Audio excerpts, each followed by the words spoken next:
Hey, everybody. So thank you for joining me this Saturday evening. Now, this is something you're probably not used to, as you are I usually go through Monday through Friday, but I'm doing a little special presentation today. I have a very special guest to bring on the show this evening, and I wanted to go out of way to make this happen. So, you know, one of the things that again that you guys know me for is I come on here talking about positive energy and the creative process and bringing on people who share their stories. My guest is no different. She has her story of um, a lot of the things that she had to go to get to the position where she is, and she's carved her way into leadership, and that's what I wanted to talk to her about. But before we start getting more into our guest, guys, let's go ahead and get all the particulars out of the way as usual. So, guys, if this is your first time following us and watching us live on YouTube, you can check us out on our YouTube channel, and that is at www.youtube.com/C/made from scratch broadcast on YouTube. And if you're watching on YouTube, drop a comment down below, and we will answer it as we go along in the show. And hit the like and subscribe button as well. We always are trying to build our viewership there, and then hit the notification bell. It'll let you know whenever we do create new episodes or when there's new lives available or new video content on the channel. So thank you so much if you're watching live on YouTube. And then, guys, we also streaming live on Facebook. So if you're watching on Facebook, you can check us out there, and that's at www.facebook.com/made from scratch podcast. A little bit different on Facebook. If you're watching there, do us a favor and hit the like button. Follow us on our page, or you can follow me personally on my on my Facebook page as well. You can send me a connection at Gabriel Leal on Facebook, and I usually accept all requests that come on there as well. So, guys, if you're watching on Facebook, do us a favor, hit the like button, and also drop a comment down below. And then we're also streaming live on YouTube this evening, guys. So if you're, Twitter. And if you're watching on Twitter, do us a favor. We're going live there at MFSB Live on Twitter via Periscope. So we are streaming live. If you're watching on Twitter, do us a favor and hit the follow button. We will follow back. And finally, I am streaming live on LinkedIn. So if you're watching on LinkedIn, guys, you can connect with me. That's my actual profile link. So if you guys would like to follow me on LinkedIn, I am there. I usually take a lot of connection requests. So, guys, thank you again. If you are watching on LinkedIn, drop it down in the comments below. And finally, guys, I believe that's got all the stuff for all the particular stuff out of the way. You can, one more. Check us out on our website, and that's at www.madefromscratchpodcast.com. You can find links to our past videos, links to our audio podcasts, where we do turn this into a podcast form, and you can listen to it instead of if you're not be able to watch it. So check us out there, and we do stream live. We do host live on Spotify, Google Podcast, Apple Podcast, Overcast. There's a few others where it streams to, guys. So thank you so much if you're listening on the podcast. So now I believe that will get us going for this evening. And we already have guests saying hello. So Deb Beecham, thank you so much for helping put this together. And then David Munford, my friend, I do appreciate you guys so much for following along on the show. So, guys, help me welcome to the show. Well, let me give a little bit of introduction of who she is and what she's about. So, guys, my guest for this evening, and it was very interesting whenever I got the opportunity to think about having this conversation. And I want to give a thank you to Deb Beecham, because she was very helpful in getting this all put together and reaching out to me. But my guest for the evening, her name is Judge Kathy Schrader, and one of the things that she's actually doing right now, she's running for re-election in Georgia. But what's so interesting about her, and I watched a few of podcasts and other things that she's actually been on talking about this, is that she's a disruptor. She's not following the status quo.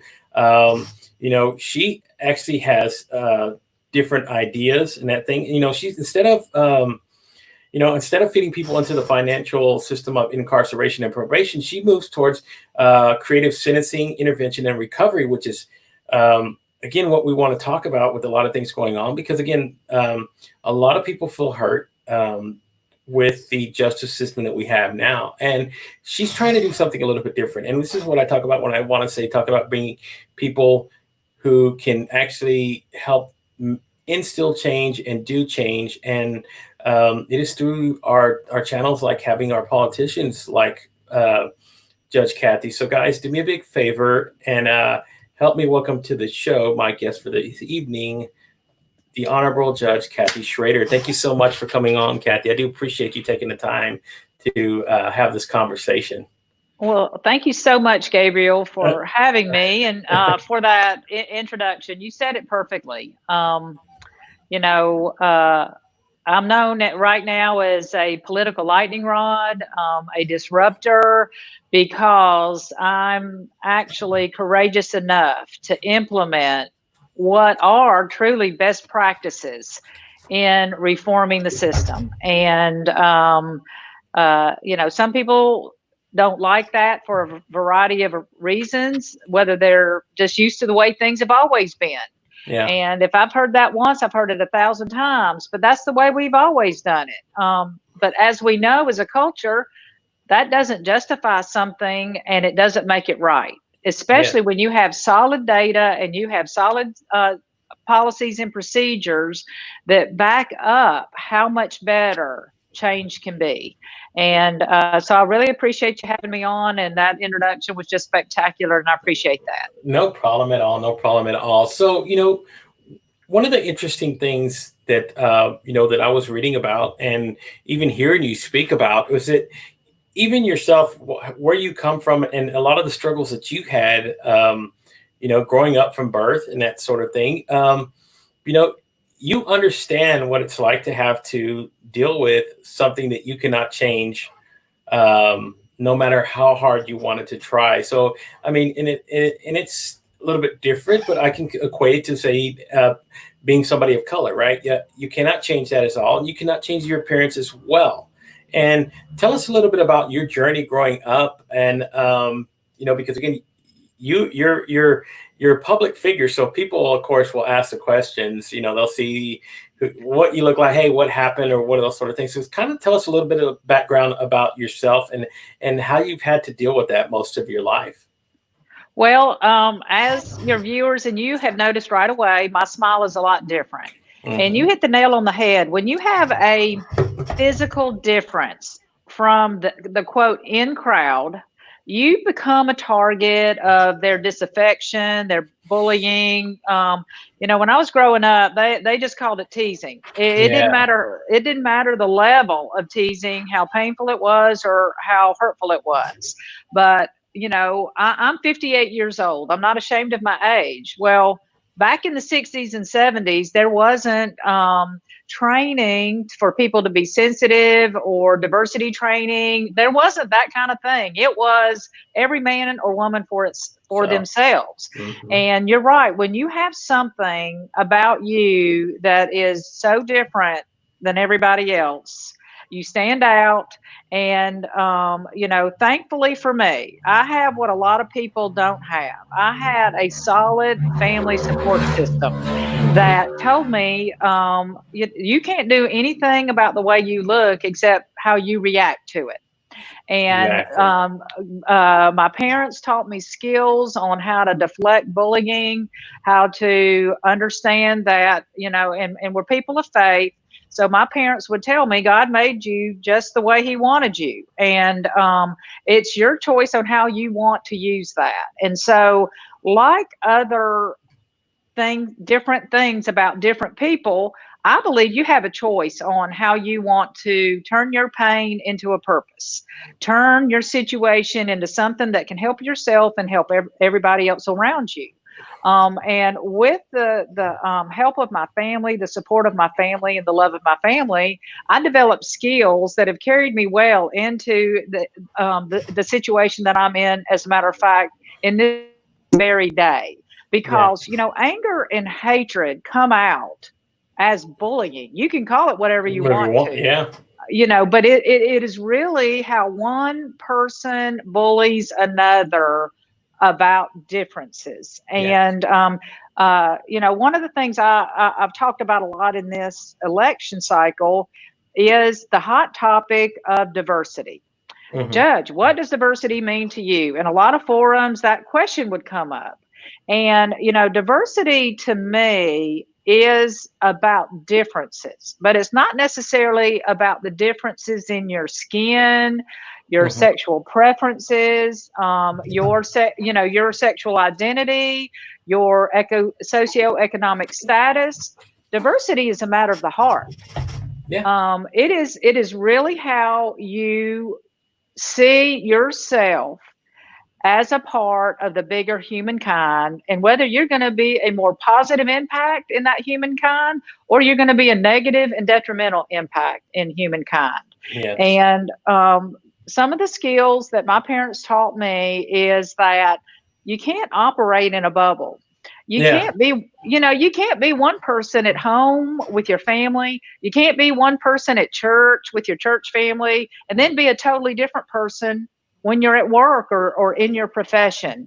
You need to be solid on who you are, what you believe, and then how you want to treat and love other people. And like I said, not everybody has the opportunity to have a solid family support system that then grows into a solid school or peer support system, and then maybe a church support system. And those type of relationships are very intentional. You have to work at them, and you have to pour into them. And I think that is one of the skills, unfortunately, that we have forgotten to teach our younger generations, is how to really build solid, healthy relationships with each other. And then if a conflict arises in those relationships, let's deal with those conflicts in a healthy manner to get them resolved. Not just to break it up, not just to fight with each other, and not to sort of exacerbate into violence.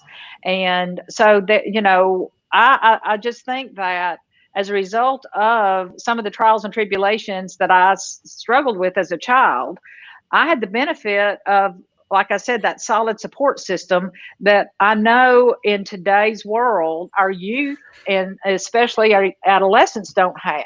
And so, that's one of the things that I've tried to bring to when I was practicing law, and as well as to the bench, because I see the benefit, not just to the individual, but just to their community and then the community at large, when we are experiencing healthier relationships, because that lowers the anger, that lowers the bitterness, that lowers the violence, and we have a much healthier and safer environment and culture and community. And I think that's really what we all want, and that's what we're all, quote, fighting for. It's just that we are operating right now on different levels of emotions, different levels of trauma, historically, generationally, culturally, on all different levels. And I do agree with one of the statements that you said before, is that it's incumbent upon our leadership right now to make sure that we are solidly behind the conversations. All the stakeholders, everybody involved in all of these conflicts need to come together, and we need to have solid conversations on solid data, solid historical issues, and let's move forward. Let's move forward, and we can move forward together. It's interesting because as people watch news and they read some of these articles, this is what comes up. And this is one of the things I saw with the virus. When the virus hit, I started this series called Let's Crush COVID-19 Together, because I saw just the negativity, the oppression, the depression, discouragement, disrespect, and all of the sort of emotions and actions that we should not be operating on if we're trying to move forward together, because all those emotions, all they do is cause a greater divide.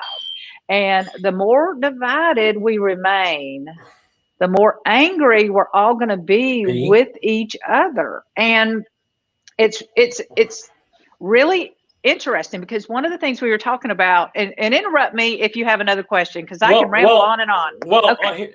Here's the only thing that I have. What we're kind of segueing into what my next question was going to be was just simply because now that you're talking about you're having to deal with COVID-19 still, all this stuff going on, and you're running for re-election.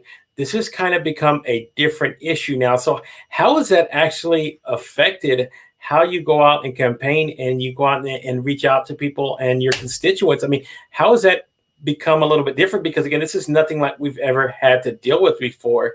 It's been a different way. I mean, high school kids had to learn how to graduate high school differently. Yes. So many people have had to adapt. So how have you had to adapt with this, trying to run an active campaign to get reelected? Kind of walk us through that process for you, and what have you done to kind of help get the word out? Well, it's trying this. But the thing about even, the younger generations are more used to having relationships through the screen rather than relationships face to face. And that's one of the things I was going to say just now, is that's a good thing, but it's a bad thing, because it's so much easier to be ugly and negative on the screen than it is when you're face to face with one of your brothers and sisters. You see, and part of the reason, and this is, people say, well, Judge Schrader, how have you managed to do all this and win all these awards and be on all these boards? Well, for me personally, it's been about relationship building and not resume building. And in order to have relationships, you have to be willing to sit down and have a conversation, sit with people, listen to people, hear people, visit with people, spend time with people.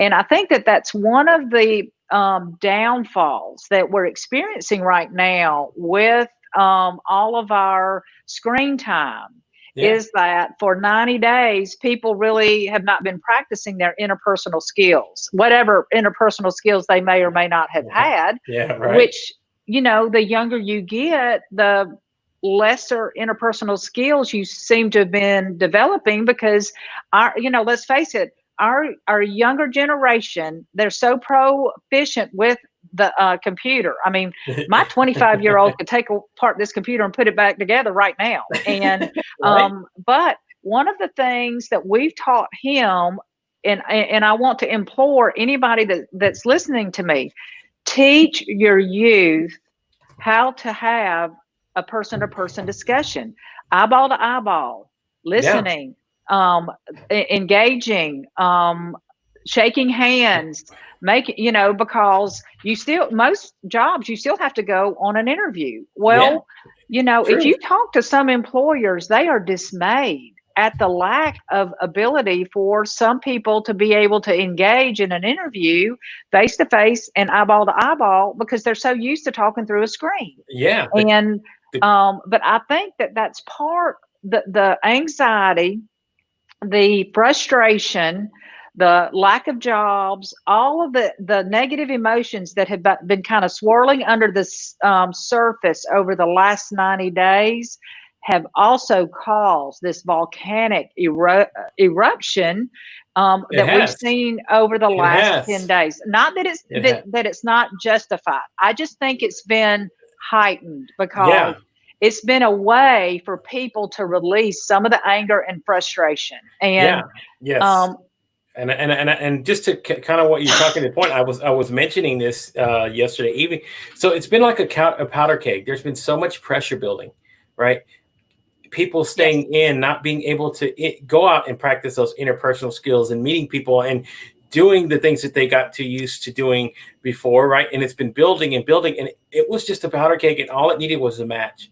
And the match just happened to happen in Minnesota that evening, and it started something that has exploded into nothing. Again, this has been an unprecedented year with the things that we've seen. There's so many things that nobody would have expected. If you would have told them at the beginning of January 2nd of 2020, hey, these are all the things that's going to happen, you would have said, no way, I don't believe it. I mean, you shut down economic systems in not just here globally, right? There were so many things that had to change. Just all this, everything that people had to do to adapt. If you would have told it again, this has been such a crazy moment in time, right? We'll look back at this moment here that we're going through now and go, okay, wow, that was such a crazy instance of how we had to deal with life. And it's, again, kids who are graduating high school now are going to be able to have to tell, you know what, I didn't have a graduation. Right. We had to do ours virtually. We had to do, even now, we're fixing to head into one of the biggest things going on this year, which is a presidential race. How is this, again, going on, going to be affected by COVID-19 and reaching out? Because that's one of the big things. Usually by this point in time, they're traveling city to city. They're holding all these banquets and all these huge things, and all this stuff has been put on hold. There is such a different time again, and we've never seen anything like this. You know, Well, go I ahead. totally agree. And that's why I'm thankful for shows like yours to get the message out that we can get through this together. Yes. We can work together. We can sit down and have hard conversations and be respectful for each other, to each other, together. And, Yes. you know, you mentioned earlier about the fact that since my smile is different, I have a little bit more empathy for people who are treated differently because of the way they look. Yeah. And, you know, like I said, diversity has been a big topic. And the message that I want to send is for people to examine your hearts. Okay. The heart of the matter is the matter of the heart. And Yes. if we can see each other as brothers and sisters and listen to each other's pain and our trauma and what is driving either our violent behavior or our less than violent behavior or our silence or just, you know, I just don't even want to deal with this attitude. Yeah. You know, this is something that really can't be ignored. Yeah. It needs to be addressed, but all stakeholders need to be at the table. We all need to be listening, and we all need to be respectful. Yes. And see past whether our skin is black or white, whether we're male or female, whether we're rich or poor, whether we're from the north or from the south, whether we're an immigrant or we were born here. I mean, we all need to just sit down and see each other as human beings. And if we can start even applying that thought process as we're dialoguing with each other through the screens, we can make progress than we've been making. Because like I said, it's just so easy to be mean and ugly when somebody's on the other side of the county or the other side of the country. Compared to, you know, you're sharing a meal and you're having this discussion over lunch. Exactly. And, you know, it's there's been such a history of division of people either operating on the principle of hate compared to operating on the principle of love. Exactly. You know, that's a big divide, and we can all come together, and nobody's going to be happy, 100% happy with any resolution when there's a conflict. Yes. The important thing is that you take the opportunity to have the conversation, to start moving forward. Together. And that's not just moving forward, but having moved forward together.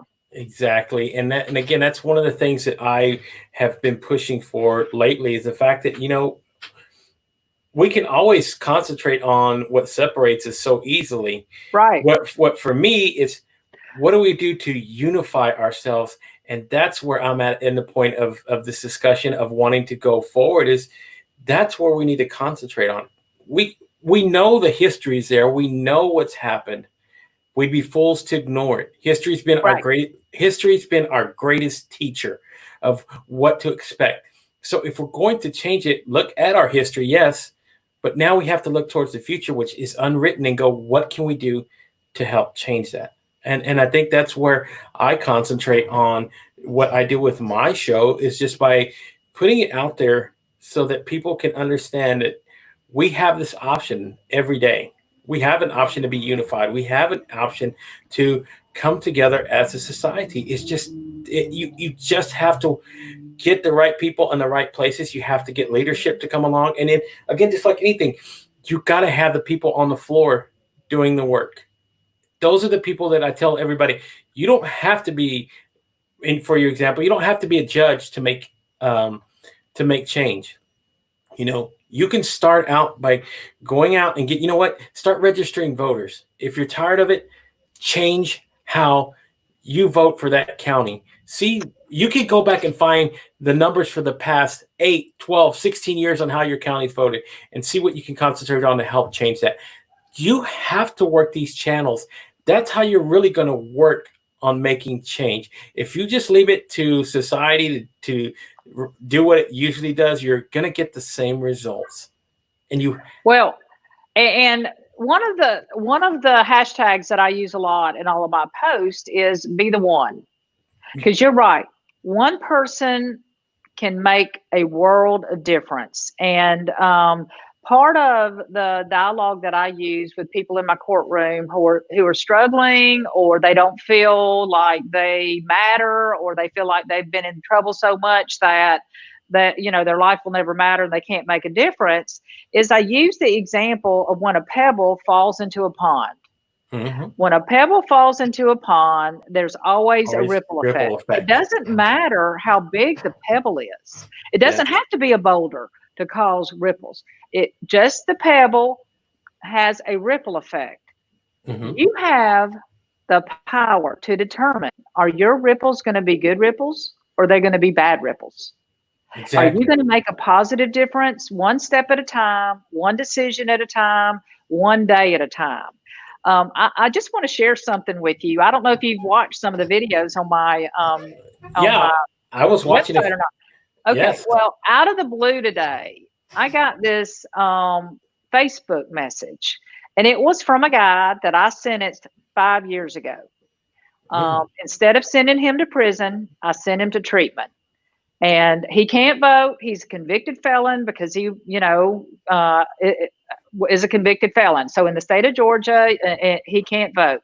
And what he said, and I'll read it to you, but I'm just going to paraphrase. He said, I would vote for you if I could. I was in your courtroom 5 years ago. You fought for me and sent me to treatment instead of prison. I am now married. I have a 3-year-old child. Wow. And you were part of that success. Now, see, all I did was give him the opportunity. He's the one that did the work. He rebuilt his life. But see, that's the power also of a judge. Now, if that's, the data is solid that prison is just the place of higher education on how to become a better criminal. And there's no doubt that there are certain individuals that definitely belong in prison, not just to protect us, but to protect themselves from themselves. Yeah. And but we've leaned too long on the prison system for nonviolent offenders, and especially those who struggle with substance abuse and mental health disorders. Yeah. That has really been one of the things in my community that I've tried to work towards is to build better resources, to build better awareness of the fact that a majority of nonviolent offenders in the court system are actually struggling with substance abuse and mental health disorders. Yes. So logic, data, best practices, and policies and procedures solidly support addressing the root cause of that behavior, which is substance abuse. Yeah. And when you address that, you keep them out of the prison system, you keep them out of the justice system, you reduce the impact on taxpayers, because taxpayers are the ones that fund the bill for people to be in prison. Exactly. So if we have our citizens out of jail, working, paying taxes, that benefits all of us. You can't even put a dollar amount on the benefit to our culture of connecting people with strategies to allow them to have a much better outcome and a much better life and a healthier community compared to the revolving door of the prison system. You can't even put a dollar amount on it, much less the humanity amount and the humanity impact that it has on our culture. I don't know about you, but we have had just a tragedy with the opioid crisis here in the North Atlanta area.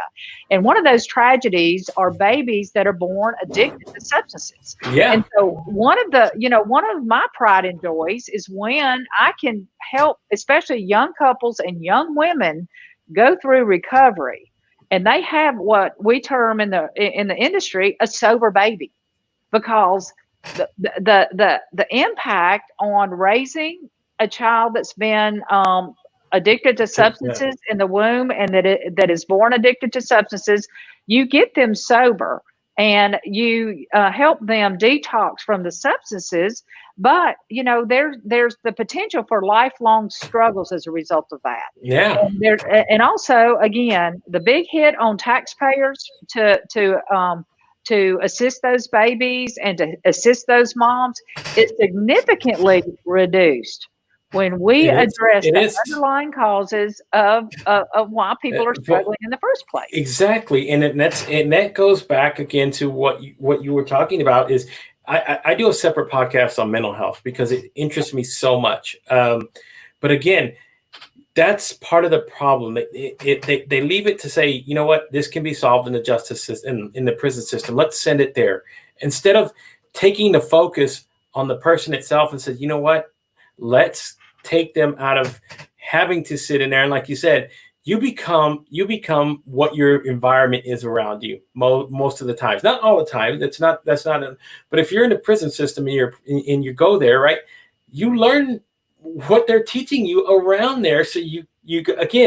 come out, well, I'm more skilled, whatever it was I was doing. So, well, and your people become friends with who they're surrounded with. Yes. And so, sometimes, sometimes what happens is when people go to prison, their family gets very upset with them. Their support system is very upset with them. Yeah. So there's that separation. So when that person is in prison, they're very vulnerable to anybody that will be their friend and become, like their brother or their sister. And sometimes it's not a very good match. A lot of times it's not a very good match. And then what happens is when they're released, if your community doesn't have re-entry services for people who are released and who are alienated from their family, guess where they go?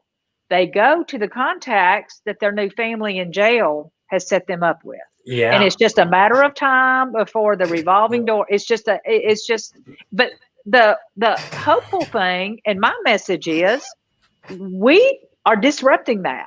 We can disrupt that. We can reconnect people with the community. We can address the underlying reasons. Of course, hold them accountable. Make them pay for whatever they did to cause them to come into the criminal justice system. But make it fair. It doesn't have to be so punitive. It doesn't have to be torture. It doesn't have to ruin people's lives. Yes. Agreed. And so, and this is not the Kathy Schrader model. Yeah. This is solid data from solid research nationwide. Before I was elected, I did a lot of work with children in crisis. And as a result of that, I was appointed to a state board here called the Governor's Office of Family and Children. And as a result of the movement towards justice reform, we had a committee on juvenile justice reform. Well, I was the chair of that on the state level. Yeah. And then I was nominated and became a delegate, one of two delegates from the state of Georgia to the Federal Advisory Commission on Juvenile Justice.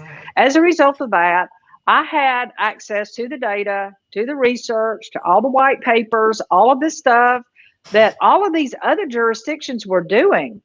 And it was like, why aren't we doing that in Georgia? I mean, the benefit to the culture, the benefit to the family unit, the number of families that have been destroyed as a result of the old way of doing it. And it's one thing when it was going on before we knew better, but now we know better. Exactly. And so, why aren't we doing it? Why isn't this across the board? Why hasn't justice reform been implemented swiftly? because the benefit to our community, which is, the justice system is in place to serve the community, to serve the citizens of, well, for example, for me, my citizens of Gwinnett County. It is so much better for individuals in my courtroom to leave better or have a better opportunity to address the issues and stay out of the justice system than when they came into it. Yes. It's just not rocket science. It's kind of like, okay, it is easier to wash your car with a spray hose than it is with a squirt bottle. Okay, right? So if somebody says, look, the science is clear, it's easier to wash your car with a hose than it is with a squirt bottle. So what does it say for people who continue to wash their car with a squirt bottle?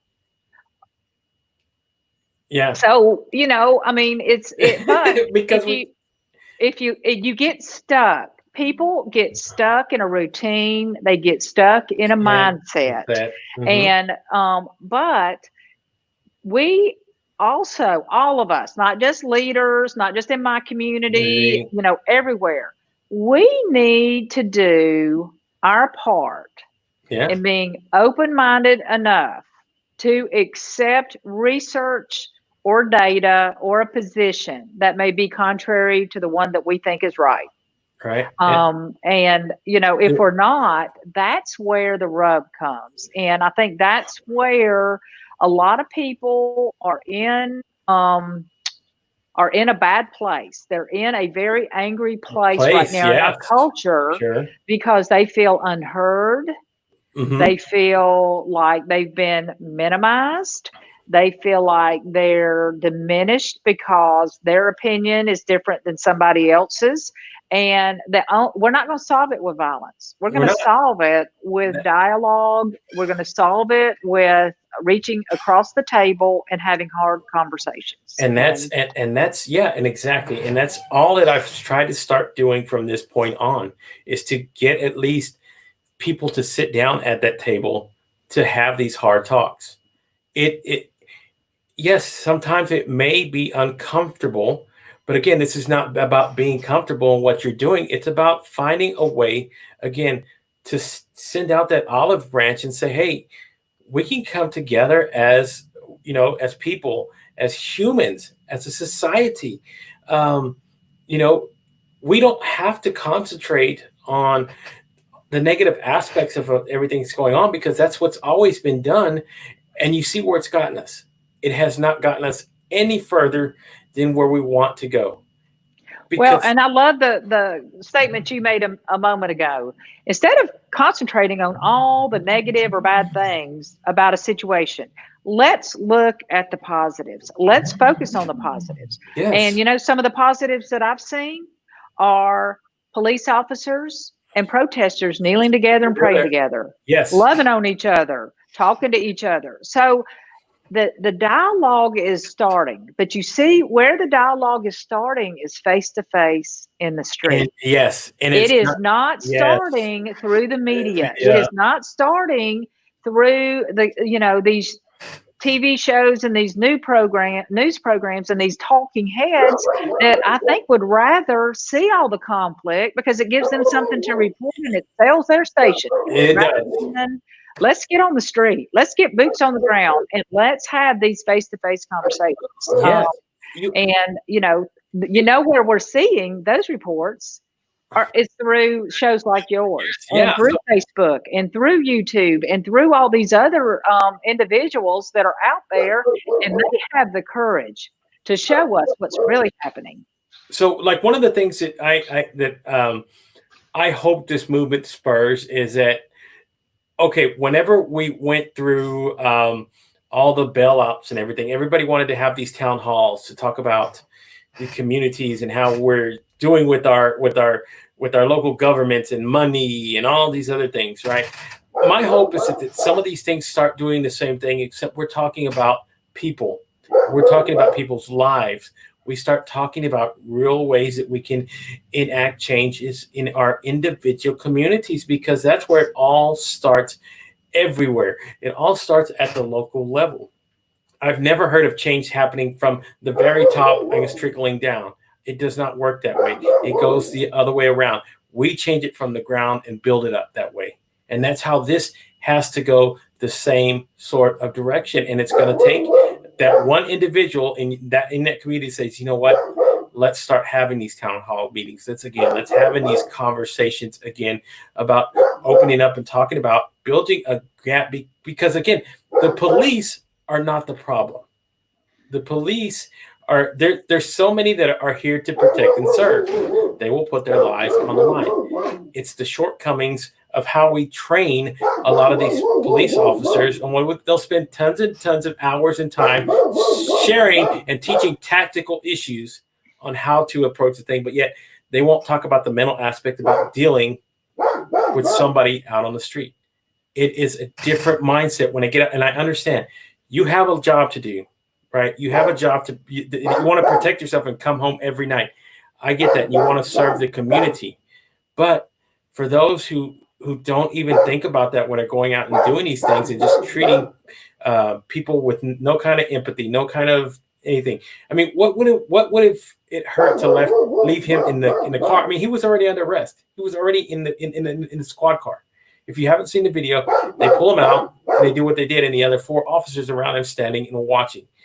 Instead of one of them saying, "This is not right. I've had the training to know that this is not what we're supposed to be doing," and stepping in and saying something, it's quietly sitting down and watching it happen.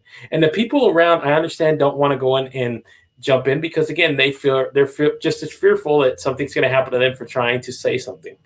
I think as we get these bridges started and talking and sitting down and having these uncomfortable conversations, that's one of the things that we really have to concentrate on, is just getting ourselves to understand that we do have to have law enforcement, or else, justice. I mean, go ahead. I think that part of the problem in this conflict is that there's too much hate rhetoric. Yeah. There's too much all cops are bad and all blacks are bad. Right. There's too much of that rhetoric. And again, I think that it is because it's easier to launch those kind of attacks through the screen. Yeah. We know that all cops are not bad. No. We know that all blacks are not bad. Why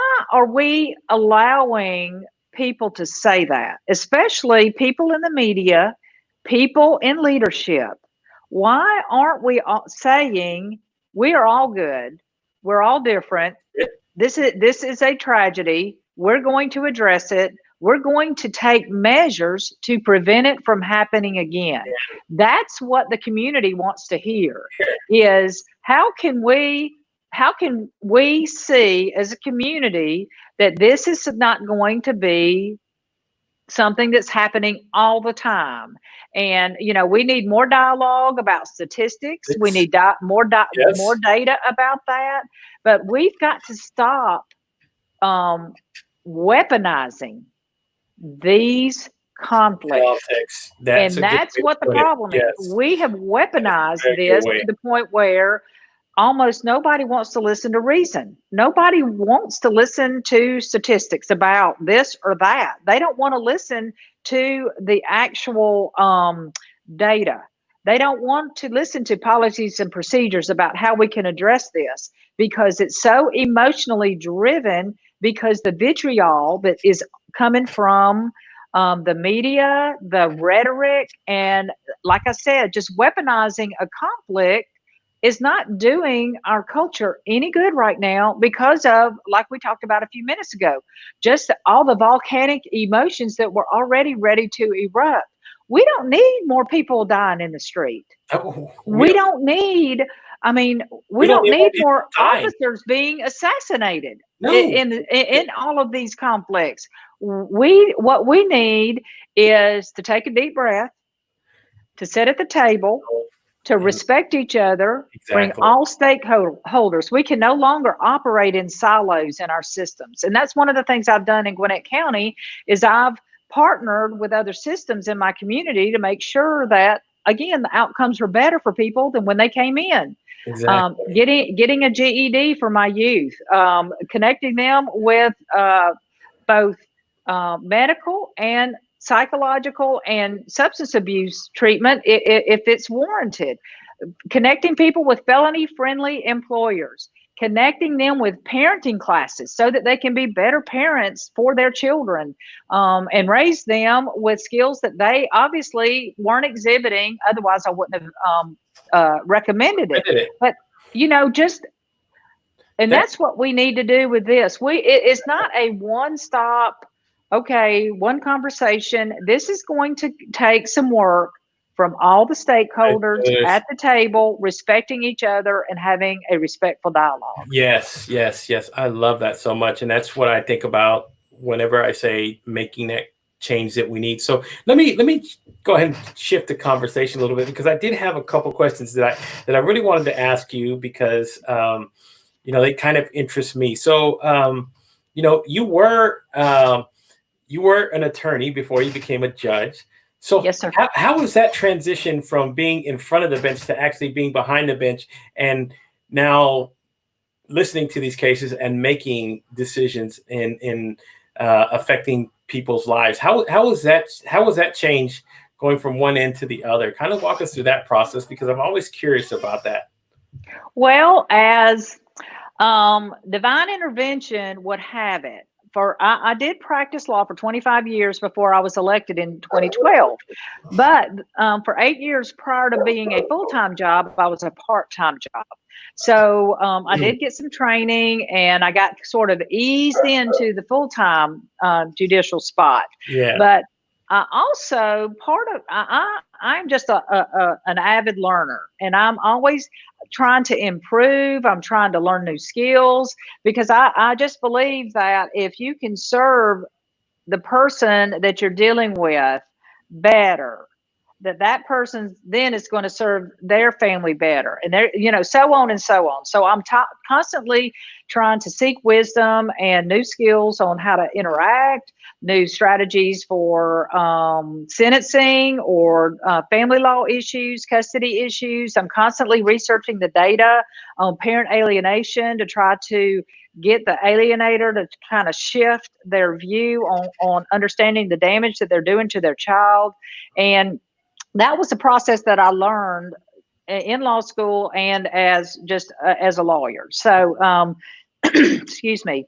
One of the skills that I did or learned was being a mediator. In the state of Georgia, in order to be a mediator, you have to go through various courses to be certified. And I went through every single course.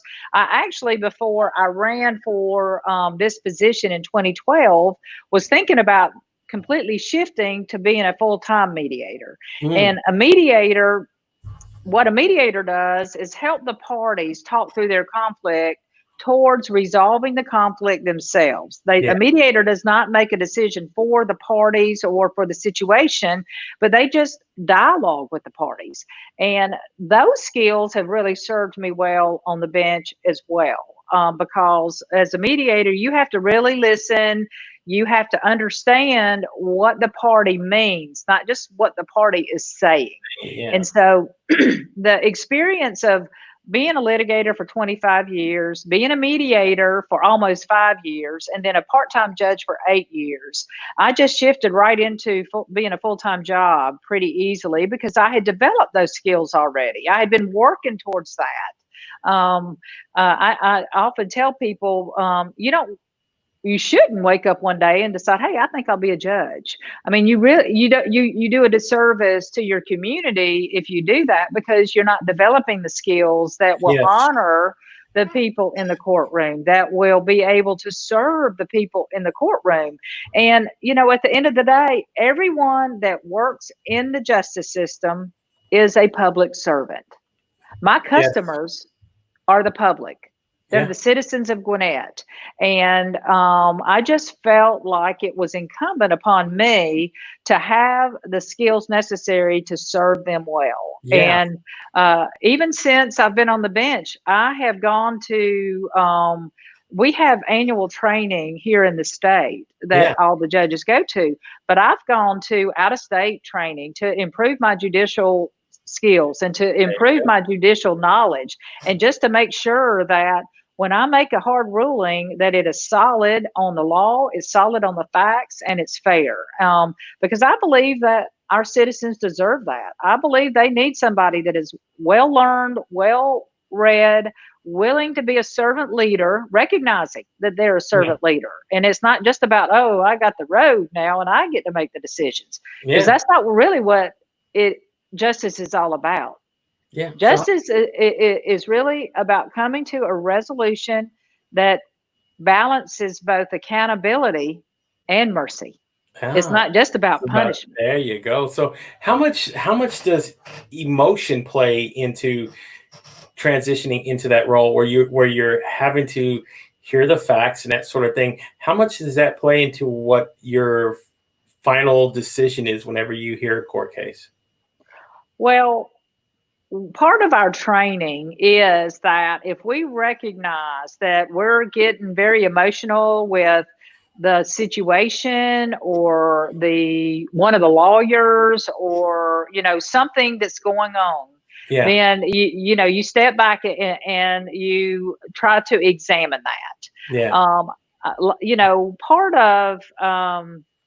Part of the biggest struggle that I have, I'll share that with you. The biggest struggle Yeah. I have is when I see lawyers who think that they have the power to bully parties in the courtroom. Because, I just think that everybody makes a mistake. Everybody deserves to be treated with dignity and respect, and period.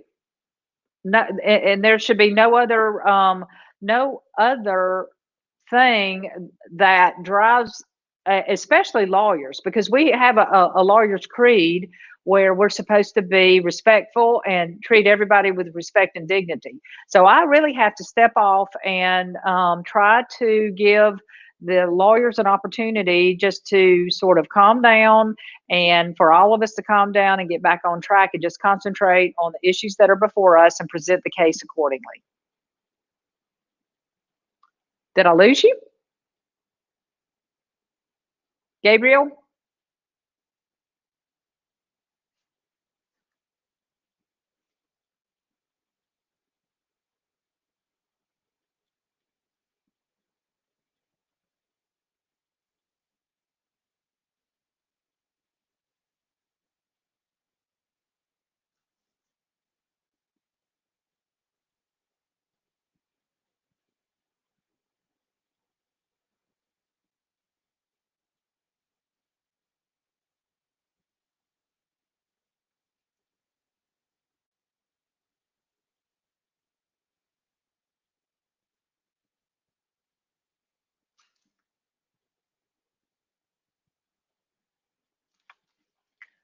Let's see.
Well, There you are. so here's what happened was, what happened was my internet connection for some reason just kicked me out altogether, which is I'm not used to doing that. And for some reason, it just booted me out of the whole system. So I had to actually reboot and log back in. So that's a new experience for me. Well, I just thought, well, maybe I rattled on too long and used No, up all the time or something. So, okay, well, good to see you back.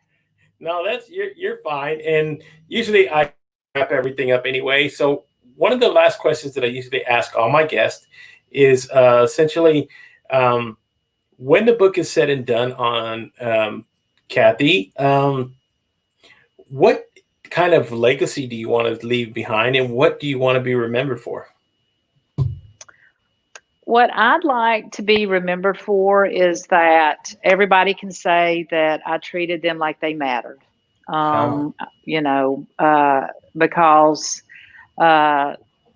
people that are in the justice system are in crisis and they feel worthless. They feel like they don't matter. And that is an opportunity for every single person that touches any case to make a difference in that person's life, because nobody's perfect. We all make mistakes. And, the important thing is for those of us that have the skills to be able to help people walk through their mistakes. I used to tell my staff and everybody that was helping me run my law practice that people don't wake up one day and say, hey, I think I'll go hire a lawyer. Or, hey, I think I'll become part of the justice system. That kind of just, trauma falls on people.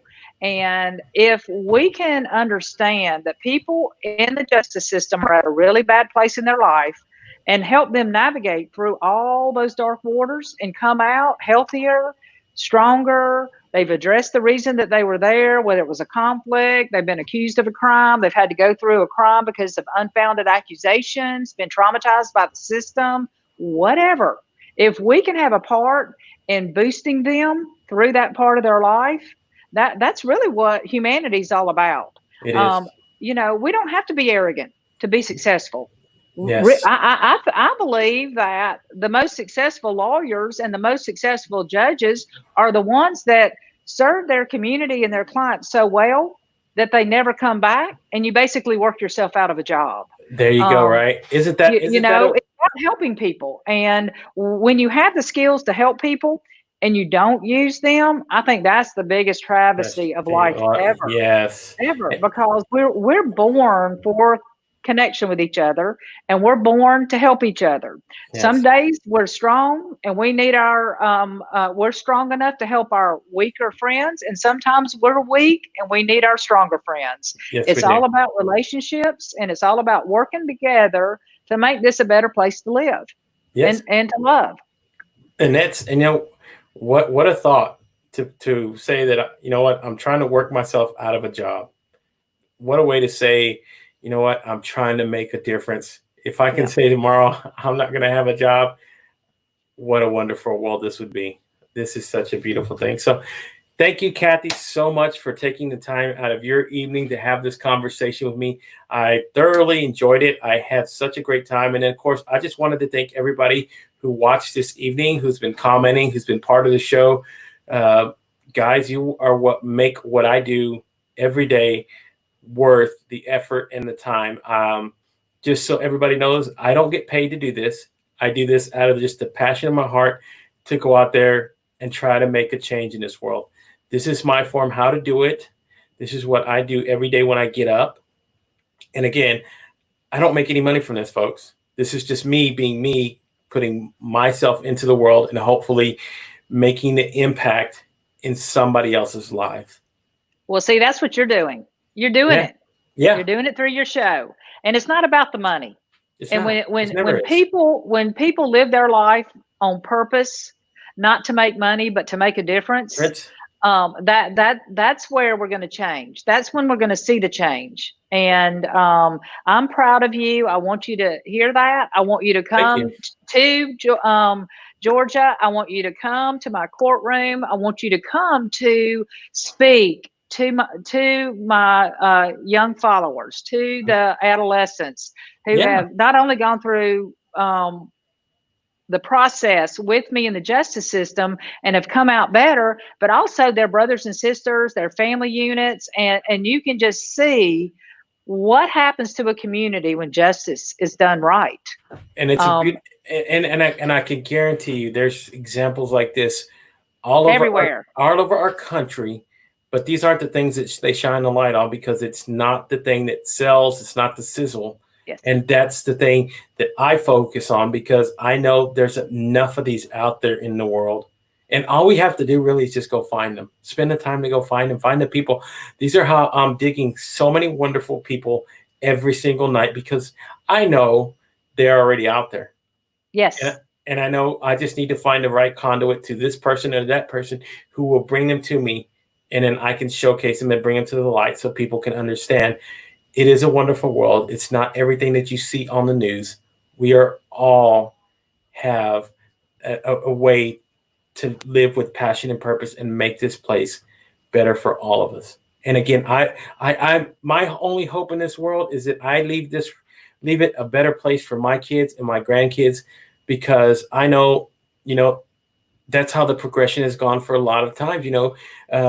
If we don't start doing things now, even now, we're taking the steps to plant those seeds that hopefully 20, 30 years, the guy who plants the redwood tree, he is never going to see it reach its full potential, but yet he still takes care of it and nourishes it till it'll grow. Same thing here. We're planting these seeds now. We will not see the full potential of what we're starting now, but I'm fine with that.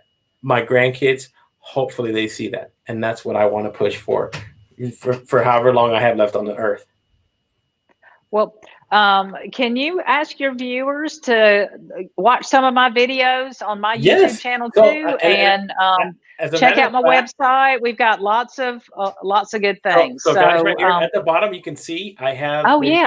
Judge Kathy's website. You can go check it out, and it's at www.judgekathyschrader.com. You can also check out her YouTube channel right there. It is already in the comments as a link. So if you're watching, you can click on her link. It'll take you directly to her YouTube channel. And then you can also check her out on Facebook as well. I have the Facebook link there as well. It's in the comments. So it is already a link. So all they have to do is, guys, if you're watching already this evening, scroll to the beginning of the show. You will see the links there. Click on them. It'll take you exactly to where she's trying to lead you to.